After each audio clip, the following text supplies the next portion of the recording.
tranona 320 resy ny Baria 3 siortra ny Soudan.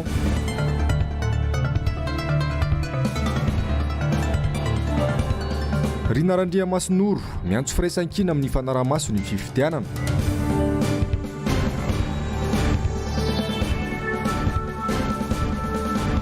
Ministeran'ny kolotsaina mialy lalatiana hoy Rosy.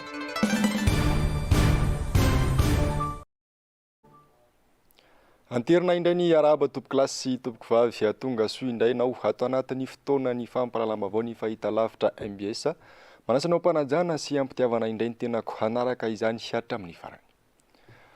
Vavaony politika avy hatrany no isataratsika ny fampalalam-bavao. Zava-dehibe ny fanapa-kevitry ny FFKM hirotsaka anaramaso ny fifidianana rehetra tao eto amintsika hoy ny antoko tiako i Madagasikara. Midika zavatra maro izany raha ny fanazavana nentin'ny sekretera jeneraly ny antoko Rina Randriamasinoro teo amin'ny fandraisam-peon'i Germaine Menjanary sy Toky Ramallah. Tsy tonga ho azy ny fanapahan-kevitra no raisy ny FFKM iroso amin'ny fanaraha-maso ny fifidianana hoy ny sekretera jeneraly antoko tiako i Madagasikara androany. Nambarany fa efa maro ireo antso natao amin'izany. Tsy vao androany ihany koa no niteny sy nananatra ny mpitondra ireo ray aman-dreny ara-panahy saingy toranana tondra ka andamosingisa ihany izany. Fiaraha-mientan'ny olom-pirenena rehetra no ilaina manoloana io fanapahan-kevitry ny FFKM io hoy ny fanazavany. Ny fanontaniana mipetraka dia efa maninona moa ny tapa-kevitra anao an'izay FFKM? Mazava zany. Matoa misy araha-maso, matoa misy jerena akaiky dia mipetraka zany ny aia. Zany hoe efa tsy vita amina hafatra sy toriteny intsony ny fampanjakana ny fahamarinana eto amin'ny firenena fa tena mila fandraisana tanana sy fijoroana mihitsy. Ka ny olom-piangonana mihitsy zany zao no hidina anara-maso ijery an'izay fanaraha-maso ny fifidianan'izay noho izany samy mahita sy samy mahatsapa ny rehetra na ny olom-pirenena na mitondra fivavahana fa misy fahamarinana tokony ajoro eto amin'ny firenena ary efa very izay fahamarinana izay ka mila harenina ary mila ajoro sy tohanana.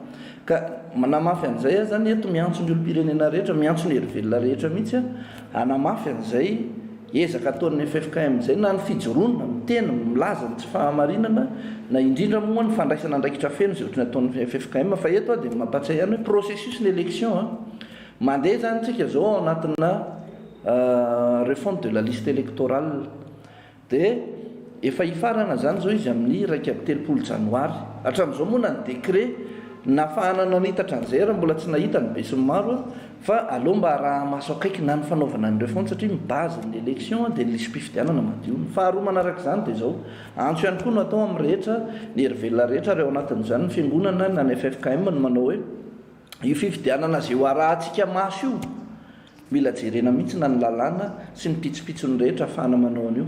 Aoka mba tsy ilay efa zavatra misy calcul melo zay tsika vao anara-maso fa aoka tsika mba tena hijery mihitsy mielohan'ny fanatanterahana ny fifidianana io ary averiko ihany na dia ao anatin'ny fandrafetana ny lisam-pifidianana fotsiny ary ny pitsopitsony rehetra ny lalàna mahakasika ny anatanterahana ny fifidianana zay tsika vao mijery any amin'ny fanaraha-maso ny fanatanterahana sy ny vokatra. Tsy afaka nitazam-potsy ny asagoavana irosony FFKM any antoko-tiko i Madagasikara ho hatrany ny anambarany. Efa nisy raha teo ny rafitra napetraka ho an'ny antoko ka nanentanany irepokatroka tima rehetra manerana ny nosy iroso anaty lisam-pifidianana sy anara-maso ihany koa ny zava-misy eny fotony. Ka eto dia mbola manentana ihany zany ho an'ny mpikatroka ny antoko-tiko Madagasikara rehetra aoka iomanantsika tsara ty fifidianana ity. Ity ny taona efa nendrasantsika hatry ny hely ty 2023 ty ary ny fanovana sy ny fiovana dia azontsika atomboka dia ny androany. Aoka hiavao mihitsy sika na ny fomba fisainantsika hiatrehana ty fifidianana ity satria efa tsy rariny intsony ny zavatra mahazo ny vahoaka malagasy eto amin'ny firenena. Ka samy isika mijoro rehefa raha maso akaiky ny lisam-pifidianana dia aoka tsika tena anara-maso akaiky mametraka ny olona tsika dia n'izao zay indrindra sika arakara ny fifidianana araka ny toromarika zay omen'ny filohantsika aoka mba ho tanterahantsika tsipriany reny mba tsy hamitaka ny tenatsika na tsy hamitaka ny vahoaka malagasy ihany koa amin'ny fanatanterahana an'izany. Eto zany dia mafisiko fa ny antoko-tiko Madagasikara dia miomana tanteraka amin'ity fifidianana 2023 ty fifidianana filoham-pirenena. Filoham-pirenena ny resahako eto fa ny fifidianana dia tokony fifidianana 3 no andeha ary tena tsy maintsy tokony ataon'ny mpitondra zay tsy hoe tokony fa tsy maintsy ataon'ny mpitondra satria zay ny voalaza lalam-panorenana na tsy azo atao ny manitatra ny mandat ny olom-boafidy lany mandat ka lany mandat amin'ity taon'ity daholo na ny filoham-pirenena na ny be ny tanàna na ny mpanolotsaina ny lalàna ary voalaza ny lalam-panorenana tsy manana excuse mihitsy ny fitondram-panjakana ny ilazana fa tsy ampy ny vola na ny sy ny anatanterahana an'izay fifidianana izay fa izay no nametrahana azy teo raha tsy mantanteraka an'izay tsy mendrika hitondra firenena kory. Tsy maintsy irosona ny fifidianana, tsy afaka ahemitra izany. Manoloana izany dia mbola miantso fampidiniana hatrany ny antoko avy amin'ny fanoherana. Izany natao dia mba hisorohana krizy vaovao aorian'ny fifidianana.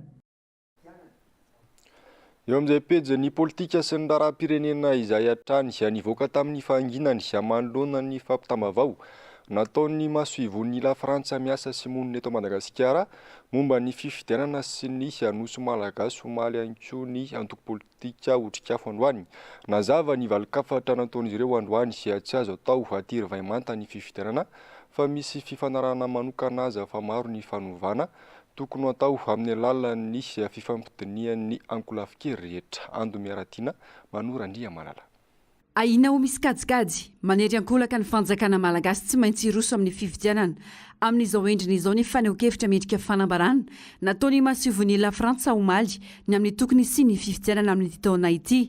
Ny lalam-panorenana no manery ny amin'ny tsy maintsy sy ny fifidianana saingy mampanay ny ao ambadika izany hoy ny otrikafo androany. Nazava ny valikafatra nataon'izy ireo fa tsy azo itovirana ny fifidianana saingy mitaky fifampiresahana mialoha eo amin'ny hery-velona rehetra eto amin'ny firenena ny fomba anatanterahany. Maro ny fanovana tokony ho atao isorohana ny korontana mety ho ateraka izany. Raha izay ny zavatra niresahan'ny ambassadeur frantsay omaly reny dia raisinay ho karazana hoe pression atao Madagasikara reny tsy maintsy irosona amin'ny fifidianana na inona zavatra misy eto. Dia ho an'ny otrikafo averiko ihany. Izay tsy miteny hoe tsy tokony atao ny fifidianana. Fa izay hoe mialoha ny rosona amin'ny fifidianana. Be dia be aloha ny zavatra tokony ifampiresahana eto. Be dia be ny zavatra tokony amboarina eto. Eny na lalàna mifeny fifidianana izany ary mbola adihevitra. Ireo rafitra hitantana sy hifeny fifidianana ireo ohatrany hoe ny senisy ny asesea mbola adihevitra. Mbola adihevitra ny hoe vadiniza sy vinantoniza sy zanakiza ny any anatiny ireny rafitra hikarakara ny fifidianana ireny zavatra tokony mbola hojerena ny fanitsinana izany. Ny lalàna mifeny fifidianana averiko ihany na ny code électoral mbola tokony ifampiresahana izany. Raha ny zavatra resahan'ny ambassadeur frantsay omaly reny izany nefa dia tsy manao afa-tsy ny mandrisika antsika fotsiny roso amin'ilay fifidianana. Tsy misy an'izay fifampiresahana izay dia hoy izay hoe sao dia hosahirana eto tsika. Satria raha sanatria misy krizy eto na misy korontana iza moa ny azo tombotsoa voalohany amin'izany. Fantatsika tsara rehefa misy korontana eto fa ny vahiny foana ny mahazo tombotsoa ao anatin'izay ny frantsay. Notsipahin'izy ireo mazava ihany koa fa raha mbola ity fitondrana ity kely ny finoanany amin'ny hamerenany ireo nosy malagasy. Azo antoka mihitsy izany fa raha izao fanjakana izao ny fampidinika firenena frantsay amin'ny fitakiana sy famerenana an'ireo nosy malagasy ireo tsy ahovoko izany. Tsy ahovoko satria ny ahoana tsika ve efa nahita hoe fandriamafana sy valala manatody ho tafaraka izany. Tsy tafaraka izany sady hiandrandra fanampiana aminy ianao amin'ny vola anatanterahana ny fifidianana. Mieritreritra ihany koa ianao fa hoe hiresaka aminy andatabatra boribory ny hamerenana an'ireo nosy malagasy ireo ozy izay hoe aloha tsy reberebena ny vahoaka malagasy fa izay tena marina ny tokony ho resahanareo na isy ara izay le fampidiniana izay dia hoy izay hoe mety efa misy zavatra vonona ny ambadimbadika any hifanarahany tany rotonta dia izay no entina ofisialisena eo ambony latabatra. Fa raha izao fanjakana izao aloha sy ny tsy fananany azy ndamosina tsy azona eritreretina mihitsy hoe asa andoda-tabatra manoloana la Frantsa amin'ny tokony hamerenana an'ireo nosy malagasy ireo. Miantsony amin'ny firaisan-kinany rehetra hanafitra ny Madagasikara ny otrikafo manoloana ny gabraraka tsy fahaiza mitantana sy ny fahoriana menjady amin'ny malagasy ankehitriny. Azo antoka mantsy hoy izy ireo fa tsy mikatsaka fa tsy ny tombotsoa ny tenany manokana ny fitondram-panjakana izay fa hita fa tsy mahomby. Favonina tanteraka ny antoko tiako Madagasikara amin'ny distrika Antsimondrano hiatrika ny andraikitra araky ny toromarika nomena momba ny fifidianana izay holalovan'ny firenena. Ny farany herinandro teo dia nanatanteraka fivoriana ireo mpitarika ny distima, ny komitima ary ny fokitima ao amin'ny distrika Antsimondrano. Azero Mainoenjanahary, Toky Ramalla. Kiondalana lehibe ho an'ny firenena ny fifidianana.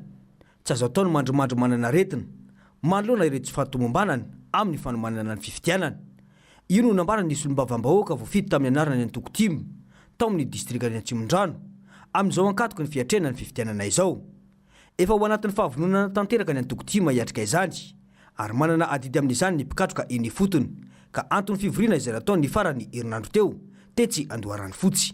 Ny état-major politika nytiako Madagasikara dia efa tena vonona tanteraka amin'izao fotoana izao hiatrika ny fifidianana ho avy. Ary ny toromarika rehetra dia efa noezahana ny nampita amin'ireo tompon'andraikitra, ary indrindra ho an'ireo tanora tiako Madagasikara dia nomena fifanana manokana amin'ny fiatrehana ny fanomanana ny fifidianana, mandritra ny fifidianana sy ny aoriana ny fifidianana. Marihana izany fa ho an'ny atoko tiako Madagasikara dia vonona ny hiatrika ny fifidianana rehetra andeha eto amin'ny tany sy ny firenena ny atoko amin'ity taona 2024 ity. Ho an'ny atoko tiako Madagasikara dia efa misy ny kandida ho atolotra, saingy mbola ho avy ny fotoana mahamety azy anaovana an'izay hoe fanambarana ny fomba ofisialy ny kandida atolotra ny atoko tiako Madagasikara, indrindra ho an'ny filoham-pirenena dia rahantsika mahita eo zay amin'ny fotoana mahamety azy. Indrindra ity fotoana ity ihany koa no nanatanterana ny fampiarabana natratra ny taona vaovao ho any Antoko Tia Matsimondrano. Tsara ihany ny manamarika fa ny filohan'ny DISTIM, ny COMTIM ary ny FOKOTIM ao amin'ny distrikana Atsimondrano no niatrika ity fivoriana ho fampizarana ny paikady ho fiatrena ny fifidianana sy ny fampiarabana natratra ny taona ity. Sady efa manitsakitsaka ny lalam-panorenana no mbola tsy mafeny asa nampandreketana azy ihany ny mpitondra ankehitriny ho ny miara-manonja androany. Raha namaly ny kabary nataon'ny Prime Ministre Nizoma lasa teo, mametra-pialana no fahendrena tsara indrindra ho ihany ny miara-manonja. Sarisina tsara ny Mathieu Prince. Nasika ny solomaam-bahoaka Emilia Rambosalama raha namaly ny filazan'ny Prime Ministre Nizoma lasa teo fa fanakorontanana ireny fitsipapitokisana nataon'ny solomaam-bahoaka ireny. Nambaran'ity solomaam-bahoaka ity fa sady efa manitsakitsaka ny lalam-panorenana ny mpitondra ankehitriny no mbola tsy mafehy no sady tsy mahay ny asa nampandreketana azy ihany koa ny Prime Ministre. Tsy haiko hoe inona ity régime eto ity fa dia ataoko mihitsy hoe régime bananiera. Satria any amin'ny tany mandroso rehetra ny amin'ny tany démocratique aloha zava ny resaka dia ny gouvernement no miaro ny filoham-pirenena eo amin'ny toerany amin'ny fanatanterahana ny projet de société an'ilay gouvernement lasa ilay filoham-pirenena zay avadika ho programme général de l'état zany. Fa ny antsika eto rehefa nandeha ny zavatra iny dia ilay filoham-pirenena mihitsy ndray no nanitsakitsaka lalam-panorenana ka lasa niantso solombavam-bahoaka majoritaire ao amin'ny assemblée miaro an'ilay Prime Ministre sy ny gouvernement mahagaga. Eo zany mipetraka amin'ny fanontaniana hoe fa inona no teny famatoran'ilay filoham-pirenena sy ilay Prime Ministre, ary aloha ampianarina anao raha tsy hainao fa raha nieritreritra an'izany hoe hanongana ny filoham-pirenena zany nareo solombavam-bahoaka izay nanao sony an'iny majorité be dia be dia tany amin'ny motion d'empêchement natao. Fa enao no tafiditra ao anatin'izay satria tsy mandeha amin'izay tokony laoniny, zay tokony andehaniny resaka fampandrosoana firenena ary hita amin'ny firenena zay ianao lehibe amin'ny administration dia hita mihitsy le firenena fa tena miemotra na dia mena vola tsy toko tsy foroana aza dia miemotra ary any amin'ny faefatra amin'ny farany resaka fampandrosoana no resana eto amin'ny izao tontolo izao. Ny tena mahagaga ho ihany ity solomaam-bahoaka ity dia mbola sahan'ny Prime Ministre ihany no milaza fa mandroso ny firenena ary ny 20 isan-jaton'ny asa no efa vita nandritra izay efa tora nitondran'izy ireo ny firenena izay. Izany ny Prime Ministre ny firenena malagasy zany, izany ny fatakaran'ny constitution, izany ny fomba fanaovany analyse ny fiainam-pirenena, ary efa fitahana koa ny vahoaka hoe 80% vita kanefa raha jerena tsy na 20% tsy tratra. Zany le Prime Ministre manohana ny mialokaloka tsy haintsonina hoe inona ny tena erany amin'ny filoham-pirenena. Fa raha tena Prime Ministre rangaha tokony hanoatra an'ireny Prime Ministre any ivelany reny raha tena manana an'ilay atao hoe etika fanaovana politika sy manana maha Prime Ministre azy manoatra ny Prime Ministre Nouvelle-Zélande Péruvianina koa. Péruvianina hita fa amin'ny korotana fanjakana tsy mety masaka tsara hoe miala fa tsy eto tsy tadiavina daholo ty lakôly rehetrarehetra ty atao hipetra tsy elana am'le seza mampalahelo aiza moa Madagasikara no androso. Zany ny toe-tsaina, zany ny toe-tsain'ny mpitondra eto. Aiza Madagasikara no androso. Naneo ny fahavononany anoana tsy misy fepetra ny filomarika Ravalomanana amin'izao akatoko ny fifidianana izao moa ny hetsika pro Ravalomanana izay ny vahiny teto amin'ny fandarana miara-manonja. Mila fanovana ho izy ireo ny firenena ary mila olona efa manana traikefa ihany. Lafim-baovao hafa tanteraka kosa indray miala Ilalatina io no soratra ny Vandravandra tamin'ny Sorabavety nolanjain'ny Rosy sy ny artista miaraka taminy Tetsy Mamasina sy Anosy manoloana ny toeram-piasan'ny minisitra androany tompon'antoka amin'ny savorovory misy eo amin'ny fampisaraham-bazana ny artista ny minisitra ka antony anitakiny ny fialan-dramatoa Lalatina andria tonga arivo avitra solonebe Andry Rakotomalala. Voasivana tao anatin'ny maro i Rosy, nanao ambiletra niditra tao amin'ny lapan'ny fanatanjahantena sy ny kolotsaina ihany anefa ny tenany, toerana voatondro anatanterahana ny fifidianan'ny filakevim-pitantanan'ny Omda vaovao. Antony ny filazana fampanakirotana ny tenany.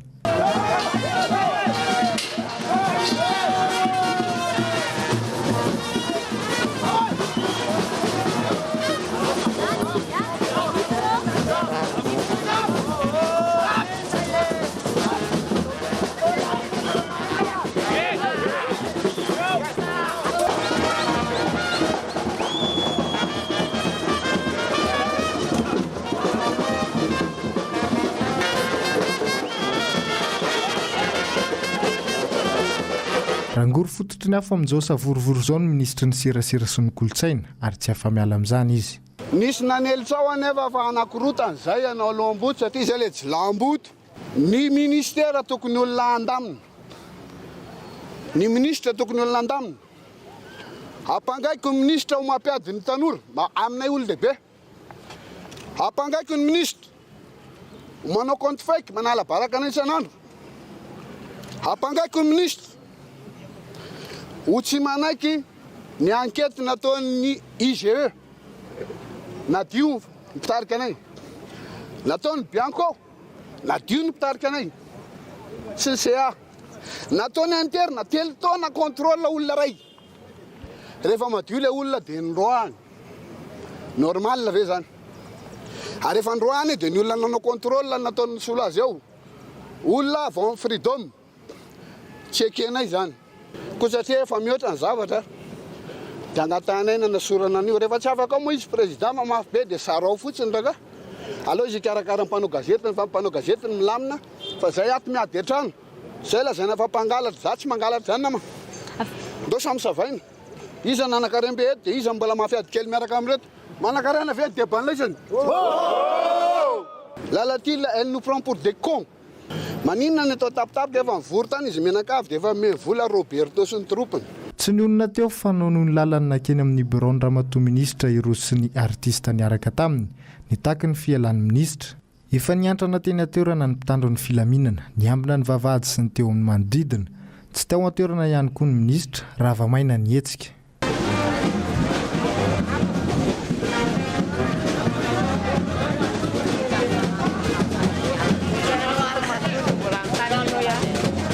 Ampangaina fa mpangalatra ny artista zokony, idama ve angalatra droit d'auteur, ary Ratsimbazafa ve angalatra, Jojob ve angalatra, Samuela ve angalatra, i Rosy ve angalatra.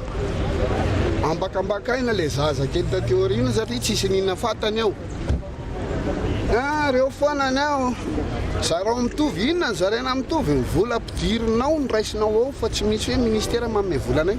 Indrisy sendra olona ratsy fanahy, ekipana ratsy fanahy ny ao, ratsy totra. Ary amaranako azy fa reto manko tsy zay no fanarahako tamin'ireto fa resaka mozika. Maninona ny Radioelona tsy manao ninina mihitsy izy tsy efa miteniny ataon'ireo fa zay azo atao an'izao zay. Tsikaritra tao anatin'izany rehetra izany fa nalalaka ny fanehoan-kevitra ary afaka nidina an-dalambe ity solobavim-bahoaka ny fitondrana ity. Nitaza-potsiny ny mpitandro ny filaminana fa rehefa ny hafa no manao fitakiana dia fampiasa-kery sy raha matahora ny tazana. Ny banaka imasom-bahoaka araka izany ny lamba maloto ny mpanakanto androany any zarazara ny hevitra manoloana ny fanatanteraina ny fifidianana ny filan-kevim-pitantanana ny Omda naharitra ora roa ny disadisa ary ny afara tamin'ny fanatanteraina ny fifidianana ihany zany tao arian'izay avitra solonebe sy Andry Rakotomalala. Tamin'ny 12 atoandro teo no nanomboka ny savorivory teo amin'ny filakevim-pitantanana teo aloha sy ny filohan'ny Omdavonjomaika ary ny mpanakanto. Ny fanoherana ny fandrosoana ny fotoan'ny fivoriam-be izay tokony tanterahina ny 3 febroary ka nampizara hevitra ireo mpanakanto ny fototry ny disadisa fa teo kosa ny hevitra niraisana momba ny tsy mbola fandraisan'izy ireo ny vola sy ny fijabahan'ny ministeran'ny raharan'izy ireo. Hatramin'izay ianareo ihany mamaly anazy hoe kely ny vola miditra aminay, marina sa tsy marina? Iza ny be vola ary manangana tanana izay matsapa-tena fa betsaka ny vola ndraisiny tato amin'ny omda hatramin'izay. Manangana tanana izay milaza hatramin'izay fa betsaka ny vola ndraisiny tato amin'ny omda. Izay manao concert BTB, izay manao contrat BTB, izay miasa. Tsisy tangatana. Hatramin'izay zany hatramin'izay tanana ny omda dia anisany nampikaikekan'ireo mpanakanto. Maro ireo taray ny omda dia tsy masahana ny faritany rehetrarehetra ny omda. Azonao anao tsy mahay raha ao amin'ny omda mihoatra noho izahay. Marina sa tsy marina aloha zay ilay safy ty zay. Anao tsy manana zory io eo.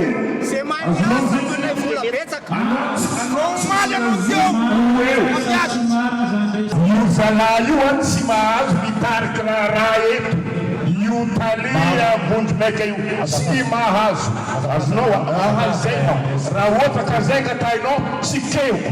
Azonao zay tsy mila ministera tsika vao afaka miresaka. Tsika dia hoe azely androany assemblée générale ho an'ny mpikambana omda.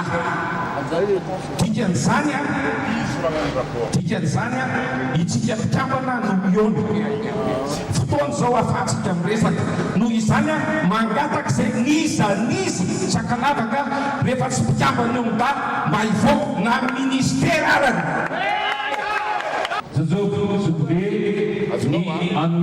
Italia Vonjomaika io tsy mahazo miteny intsony.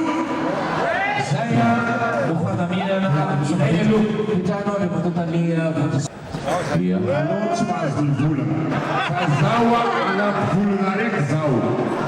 Izao le telo maraka ambesany nakafarana koa fohy izay olo nahita izay olo mivolana fa ijojoprezety nagnano risoiso nangala vola be tsy tokony ozony madiodio tao amin'ny omda ka tsy mamoaka porofo dia aza mety afaka tiany amin'ny fiainana. Ho an'ny mpanakanto sasany izay nanaiky ity fifidianana ity fangaraharaany amin'ny fitantarana no takian'izy ireo ka nanaiky ny androsonan'ny fifidianana anesorana ireo filakevim-pitantarana ny omda teo aloha. Le fangaraharaana zany tadiavan'le arle artiste urbaine fa tsy hoe mila agaka inona. Dia le izy koa zany zao tsy lôzika mihitsy le izy raha ny tokony io rafitra ny zareo io zareo olo-dehibe teo tokony mba nyteny hoe reo artiste zany zareo avy misy représentant ray manao piasa ato manao an'ity rakilinina le zavatra atao ao. Nisy koa ireo laza fa tokony mifampiresaka iravonany disadisa mialohan'ny irosona amin'ny fifidianana.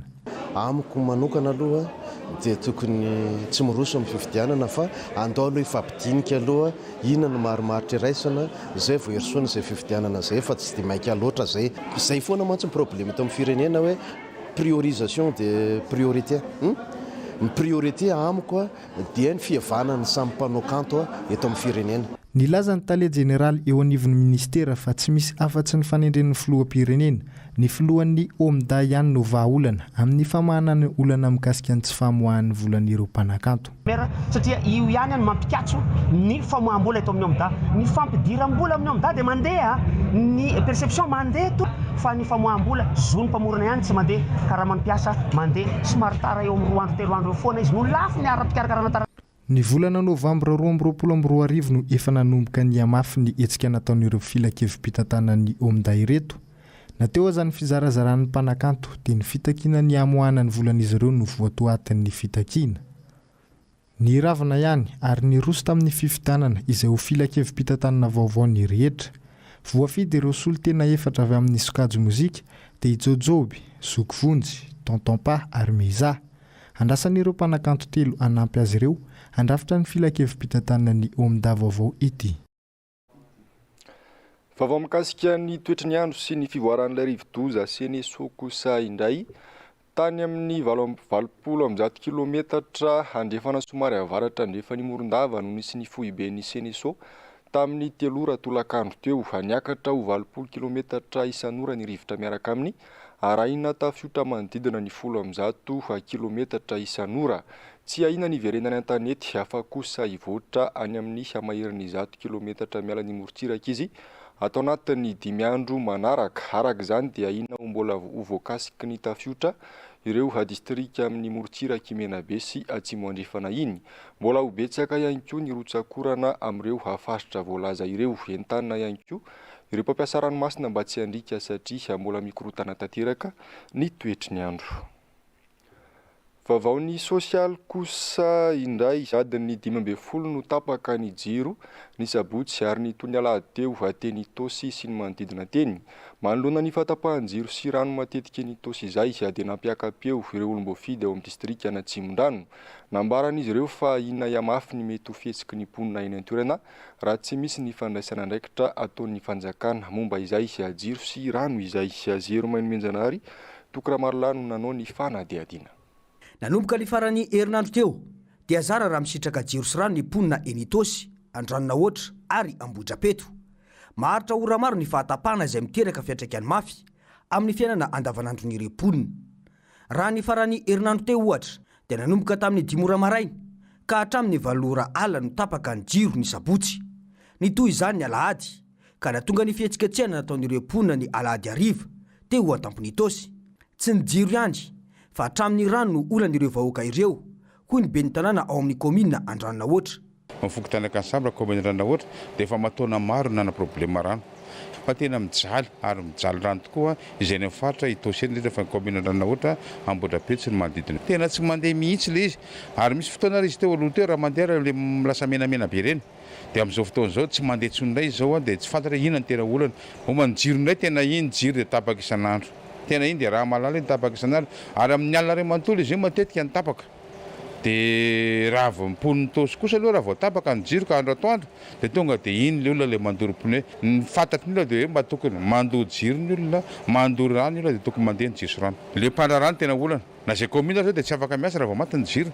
Le mpandra rano, ny mpanao soudure, ny mpanao volo, izay mampiasa an'io, le mampianao poissonnerie reny tena mikaiky satria poissonnerie manokana zao raha vao maty ny jiro dia maty ny zavatra ao anatiny. Ny mpanao volo maty ny jiro tsy maty sisy vola miditra ho an'zareo. Ohatr'izay koa mpanao soudure dia iny mba ahitana manokana ry zareo ao anatin'ny jiro. Mba jereo manokana io faritra Tosy io fa tena mijaly ny vahoaka eny. Ahinao mafy ny zavatra mety iseho, hoy ny solombavam-bahoaka any Ratsimbazafi. Raha niresaka an-telefona mahakasika izao olana atrehany vahoaka ao amin'ny distrika na Tsimondano izao. Mbola fandorana kodiarana manapaka lalana no hita atreto fa mety hitatra izany.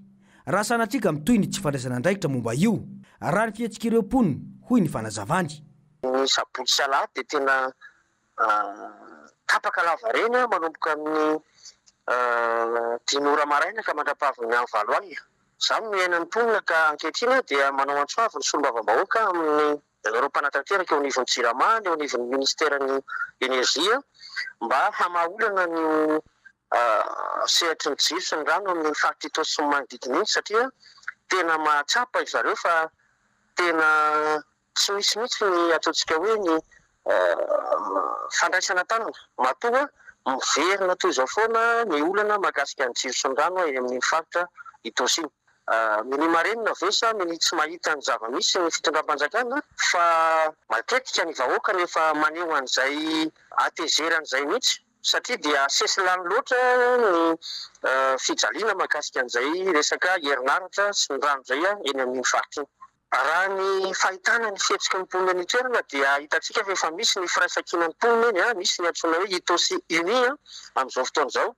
Izany hoe ireo dia mifanometanana amin'ny anton-javatra imbonana indrindra hoe ny mahasoa ny vahoaka ka noho izay endriky ny efa firaisankina ny mponina eny izay mahita nytony zavatra tsy manjary iainany tony dia ahina zany ny hoe sanatria hitrotra ny vahoaka ka manao an'izay antsoavy izay tena koa mba tsy atongavana amin'izany. Ny angovo no isan'ny avokafoka ho an'ny toe-karena, saingy eo anefa no misy olana ho an'ny vahoaka malagasy tao anatin'izao fitorana izao. Ny faritra Itaosy no tena ahitana fitokonana sy say mampitseho ny tsy fahavaliny, fa maro ireo toerana eto Madagasikara no miaritra aizina sy tsy misy rano. Raha tsy ahivina, taoriany ny famaizana tao an-dekaleka no nampananteny i Rajoel fa ho foana ny delestazy afaka 7 volana rehefa mipetraka ny milina faefatra. Niovy io teny io taty aoriana fa any amin'ny taona 2024 vao foana ny delestazy eto Madagasikara. Arak'izany, sarotra ny amaritana hoe raha oviana marina vao foana tanteraka ny delestazy eto amintsika. Ny faktura nefa tonga sy miakabidy lava. Andro iraisam-pirenena ho an'ny fanabeazana, lasa vesatra ho an'ny firenena indray ny olona manam-pahaizana fa tsy misy fahendrena ho ny faneho-kevitra androany avery-asina ny fanabeazana eto Madagasikara amin'izao fotoana izao. Hitapoko hitam-pirenena amin'ny zava-misy ainan'ny malagasy ankehitriny izany, indrindra ny amin'ny fomba fitantanana ny firenena. Ando miaratiana Manorandria Malala. Famolavolana olona feno ny maha olona azy mihitsy ny fanabeazana fa tsy teny fetiny fotsiny. Singa iray ao anatin'ny fanabeazana ny fampianarana ka tsy tokony afangaro mihitsy. Tsikatra nefa amin'izao famirona ny fampianarana ny rehetra anka mikorosofana ny fanabeazana izay fototry ny maha olona ary antoka ao amin'ny fampandrosoana. Diso mirona mokany amin'ny fampianarana tsika. Dina zavatra mipetraka lasa vesatra ho atsika ndray eto amin'ny firenena ilay olona manam-pahaizana fa tsisy fahendrena, tsisy ninina zany. Dia io ilay apetrakatsika zany ilay izy hoe fanabeazana famolavalana olona feno. Fa io zany ilay tena olana mipetraka hoe fa fantatsika ve natsoina hoe olona aloha e. Fa tsika mbola mitehitra amin'ilay hoe vatana saina fanahy. Diso be. Satria raha vao miresaka fanahy tsika dia very be tsika lasa ilay finoana ny voakitikitika. Fa ny olona dia fiarahamonina. Ny olona dia miaina, ny olona dia misaina. Fanabeazana dia ao anatin'ny fanabeazana zany ny fikojakojana sy ny fitahirizana ny sotoavina misy aminao. Betsaka ny milaza azo manam-pahaizana saingy tsy manam-pahendrena. Porofo mitohaka amin'ny tenda ny zava-misy ainan'ny firenena ankehitriny, na izany amin'ny fitantanana na ny fifampitondrany any amin'ny fiarahamonina. Samy manao izay saim-pata ny rehetra. Olona nianatra, vanina ary tia fahamarinana, ireo no azo anasokajinana ny olona endry. Le olona nahazo fanabeazana aloha zany dia veriko tsara aminao dia olona mahay, nahita fianarana. Ny olona voabe zany dia olona vanina. Io mantsy tsy haintsika manao ny définition vanina. Ny olona vanina zany dia olona tsy nafoy ny kitapo ny fonosana, manaja ny ray aman-dreny. Tia tany razana ny olona vanina. Izay le sarotra be eto amintsika satria nahoana tsika izao amin'izao fotoana izao dia misy olomanina ve eto, volamena very ny tany amidy amikarana sy sisa.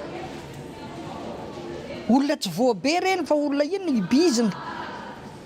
Dina farany ny olona voabe zany dia olona tia fahamarinana. Miaingana anivony tokantrano ny fanabeazana. Tsy andrasana n'iza na iza zany fa samy mila tompona andraikitra ny rehetra ka tsy fanilika andraikitra.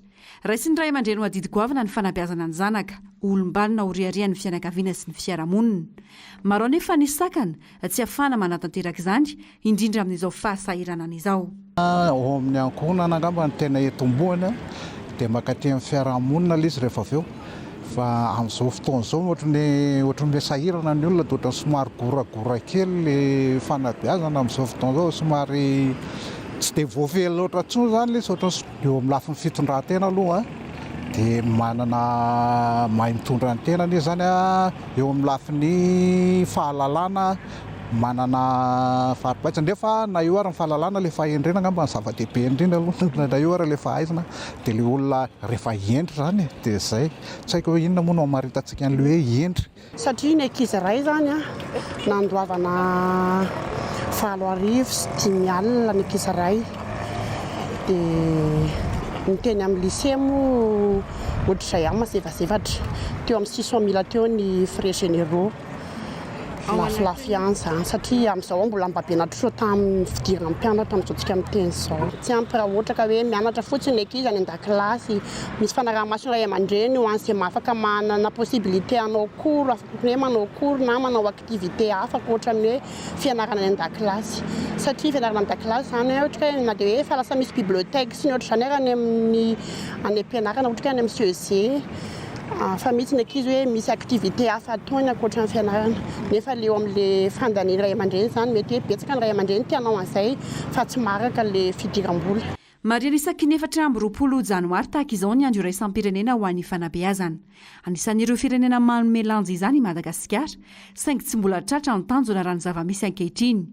Mila fanatsarana goavana izany ho fanohitra ho an'ny fampandrosoana. Manome antoka ny tsirairay fa afaka misitraka fanabeazana tsara kalitao sy mitovy lenta ary manome vahana ny fianarana mandritra ny androm-piainana ny tanjon'ny fampandrosoana alovainjafy larana faefatra. Saingy eto Madagasikara na ny fampianarana afaka ampitain'izany aza mbola mandringy. Maro ireo tsy afaka mampiana-janaka intsony, tsy manam-bola ny ray aman-dreny ka lasa sorona ny zaza sy ny ankizy. Tsy lazany intsony ireo manana fahasembanana izay matetika tsy manana zo fototra. Anisan'izany fahazoana fanabeazana, fitsaboana na ny zo hoenoana. Izy ireo no tena hiara-ny herisetra ara-batana sy ara-tsaina ary tsy mba misitraka fanampiana amin'ny maha-olona. Ny fanadihadiany mix natao tamin'ny taona 2012 dia mampiseho fa amin'ireo ankizy manana fahasembanana dia mahery ny antsasany amin'izy ireo no 9 ka hatramin'ny 10 taona no tsy mandihy fianarana. Fa nitokona ny mpianatra avy ao amin'ny kilasy famaranana ao amin'ny sekolim-panjakana tao Sambava androany. Lany ny tompona ndraikitra ny volan'ny Frama ka tsy voaloha ny karaman'ireo mpampianatra Frama ny volana Desambra lasa teo fa tsy nanaikina mpianatra izy ireo. Nanao ny angom-baovao hatany an-toerana ny mpanao gazetiny MBS any Sambava. Mitaky ny karama ny volana Desambra tsy nalohan'ny fanjakana ireo mpampianatra Frama ao Sambava. Tsy nanaikina mpianatra izy ireo noho izany ary namoaka ny mpianatra tao an-tsekoly. Nilanja sora baveny kosa ireto farany, nilaza fa mila mianatra izahay. Efa mihamanakaiky rahateo ny fitaoam-panadinana.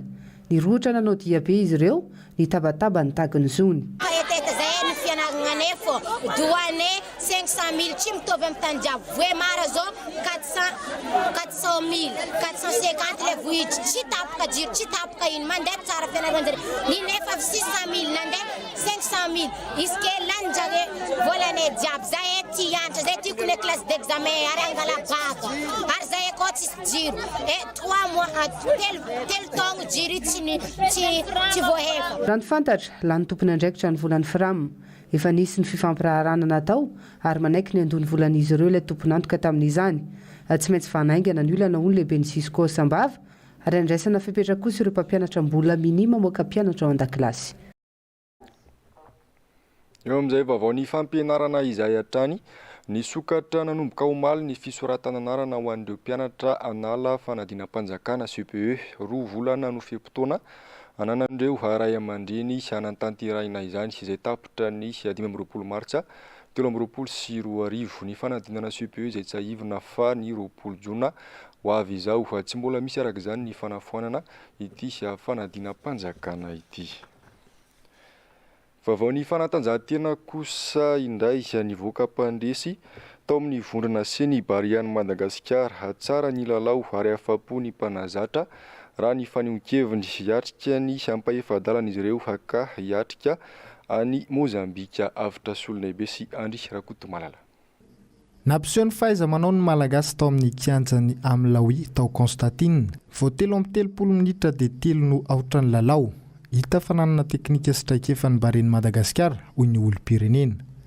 Hita be zany hoe mivoatra zany le gasy ny composition aloha tsy eto mahafapo foana ny napetsaka ny mpanazatra taktika milamina tsara songadina be le romany efa sady mahay miaraka raha fijeriko azy aloha mba mavoa mavitavita an'ireny any avelan'ireny kosa izy fa izy tsara reny hitako hoe tena mivoatra kely daholo zalahy raha amin'le baolina amin'izao.